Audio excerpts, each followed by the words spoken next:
안녕하십니까. 월간조선 박희석입니다. 오늘은 이재명 더불어민주당 대표에 대해서 얘기를 해보겠습니다. 엄밀히 얘기하면 더불어민주당이 검찰에 의해 기소된 이재명 대표를 지키기 위해서 내놓은 방탄 논리, 소위 이재명 방탄 논리의 허점에 대해서 살펴보도록 하겠습니다. 여러분들 뭐 다 아실 겁니다. 지금 그게 논란이 되고 있지 않습니까? 더불어민주당 내에서 또 뭐 친명이니 비명이니 이런 사람들이 나와서 한쪽에서는 이재명을 옹호하고 한쪽에서는 또 이재명 방탄에 대해서 비판하고 그렇게 하고 있지 않습니까? 그런데 그 두 쪽의 얘기가 다 뭔가 그렇게 와닿지는 않는다. 설득력이 없다. 대체 왜 그런 것인가 해서 제가 이 사안을 다시 한번 살펴봤는데 이건 상당히 절차상으로 중대한 하자가 있다. 이런 분석을 할 수밖에 없었습니다. 그래서 이 얘기를 여러분들과 하면서 여러분들의 의견을 한번 받아보도록 하겠습니다.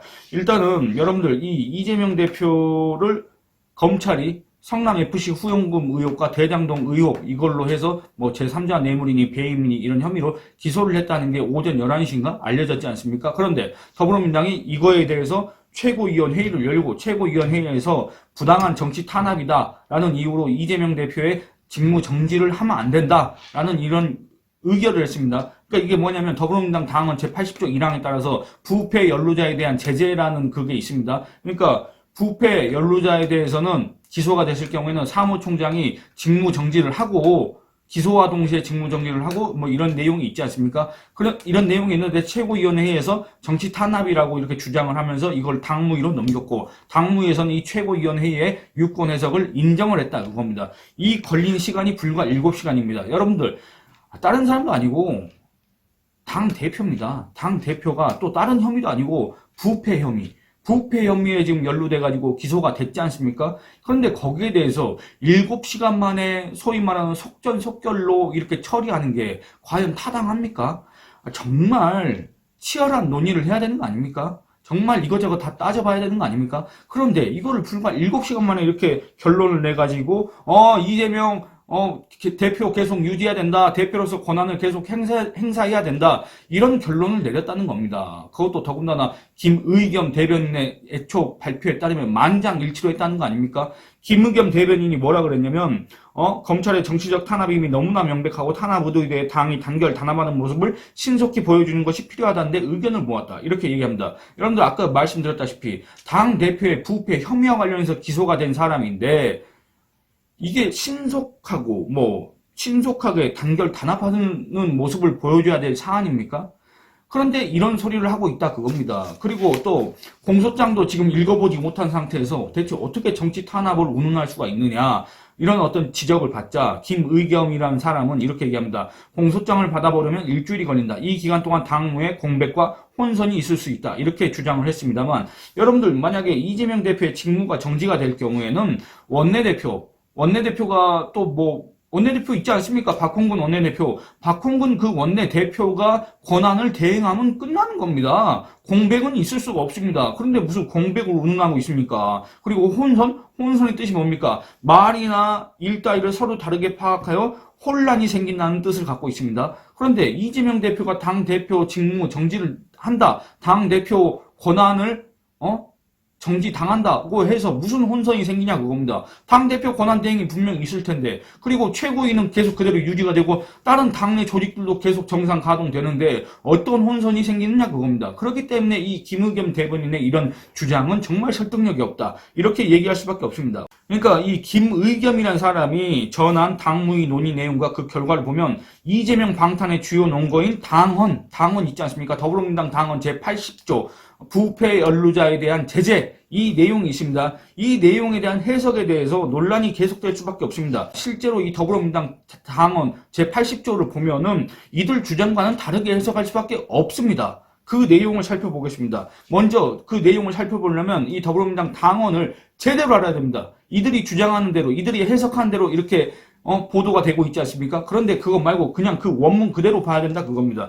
제80조 부패 연루자에 대한 제재 1항 사무총장은 뇌물과 불법 정치자금 수수 등 부정부패와 관련한 법 위반 혐의로 기소된 각급 당직자의 직무를 기소와 동시에 정지하고 각급 윤리심판원의 조사를 요청할 수 있다. 여러분들 다시 한번 읽자면 부패 혐의로 기소된 각급 당직자의 직무를 기소와 동시에 정지하고 각급 윤리심판원의 조사를 요청할 수 있다. 이겁니다.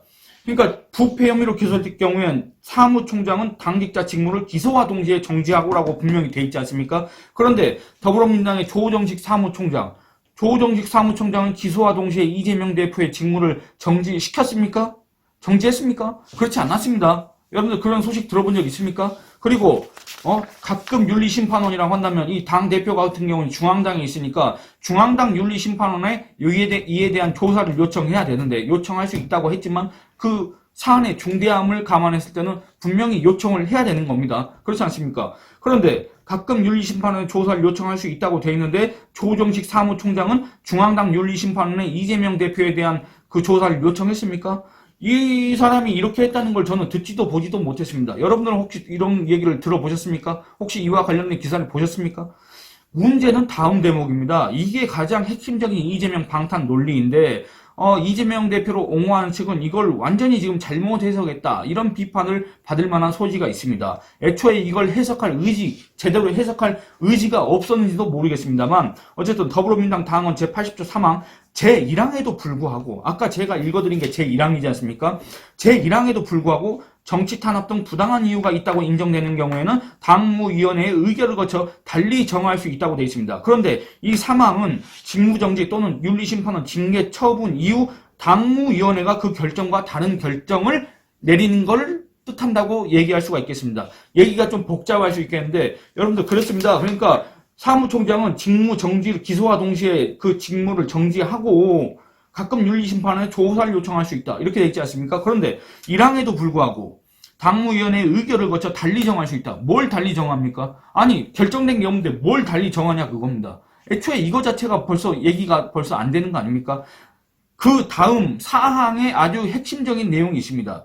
더불어민주당 당원 제80조 4항 3항에 따라 징계 처분이 취소된 경우 제1항의 직무정지는 효력을 상실한다. 이렇게 되어 있습니다. 그러니까 여러분들 이 사항에 따르면 제3항은 징계 처분을 취소한다는 걸 뜻합니다. 그러니까 다시 한번 얘기하자면 당무위원회가 그 결정과 다른 결정을 한다는 거는 달리 정할 수 있다는 거는 애초에 징계 처분이 있었고 윤리심판원의 징계 처분이 있었고 그와 달리 부당한 사유가 있다고 판단될 경우에는 당무위원회가 그와 달리 결정할 수 있다는 것을 3항이 명시하고 있다는 얘기가 됩니다.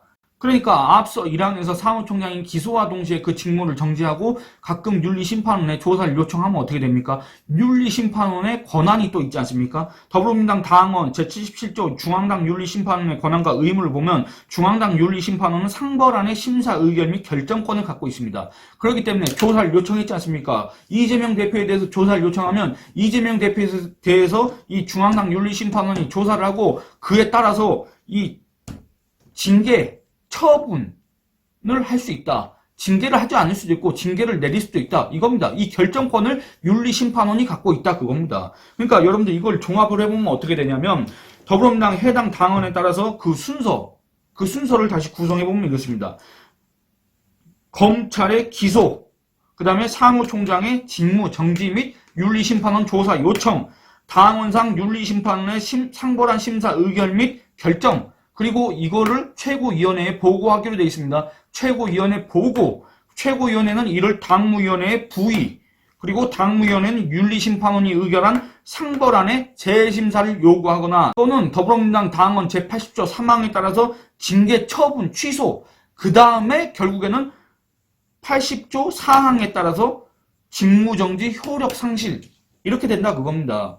그런데 여러분들 더불어민주당이 어떤 식으로 일을 처리했습니까? 검찰 기소, 최고위원회는 정치 탄압 인정, 당무위원회는 최고위원 그 유권 해석 인정, 그리고 이재명 대표 등 유지 결론 이렇게 했지 않습니까? 그러니까 더불어민주당 당원이 규정하고 있는 그 절차 이것과는 전혀 무관한 식으로 일을 처리했다. 이런 비판을 자초할 만한 일을 했다 그겁니다. 절차상 중대한 하자가 있다는 지적을 피하기 어렵기 때문에 이걸 바탕으로 해서 아마 민주당 권리당원 325명이 23일 오후 서울 남부지법에 이재명 더불어민주당 대표를 당원 제80조 1항에 따라서 직무정지 시켜달라는 가처분 신청을 냈습니다. 제출했습니다. 법원은 과연 그러면 이들의 더불어민주당 당원들의 가처분 신청에 대해서 어떤 결정을 내릴까? 이게 주목될 수밖에 없습니다. 저도 궁금합니다. 그런데 한편으로 갑자기 이런 의문이 듭니다. 국민의힘 당원과 국민의힘 지지자 입장에서는 과연 법원이 어떤 결정을 내리는 걸 좋아할까? 그런 생각이 듭니다. 국민의힘 당원과 국민의힘 지지자 입장에서는 법원이 이들의 가처분 신청을 기각하고 이재명 대표가 계속 더불어민주당을 이끌도록 하는 게 더 낫다고 생각하는 분들이 혹시 많지는 않을까 이런 생각이 듭니다. 그 이유에 대해서는 제가 굳이 얘기하지 않겠습니다. 여러분들이 아마 다들 그 얘기하지 않아도 공감하실 겁니다. 그 이유에 대해서는 더불어민주당 지지자들도 더불어민주당 당원들도 아마 다들 알 겁니다. 거기에 찬성하든 반대하든 그 이유가 대체 무엇인지 그거 다들 아실 겁니다. 이게 바로 현재 이재명 대표가 이끄는 더불어민주당, 이재명 당의 최대 난제가 아닌가. 대체 더불어민주당 당원들은 지금 어떤 행동을 보여야 될 것인가. 여기에 대해서도 일종의 숙제를 던지는 대목이 아닌가 이런 생각을 해봅니다. 예, 오늘 이만 마치도록 하겠습니다. 감사합니다.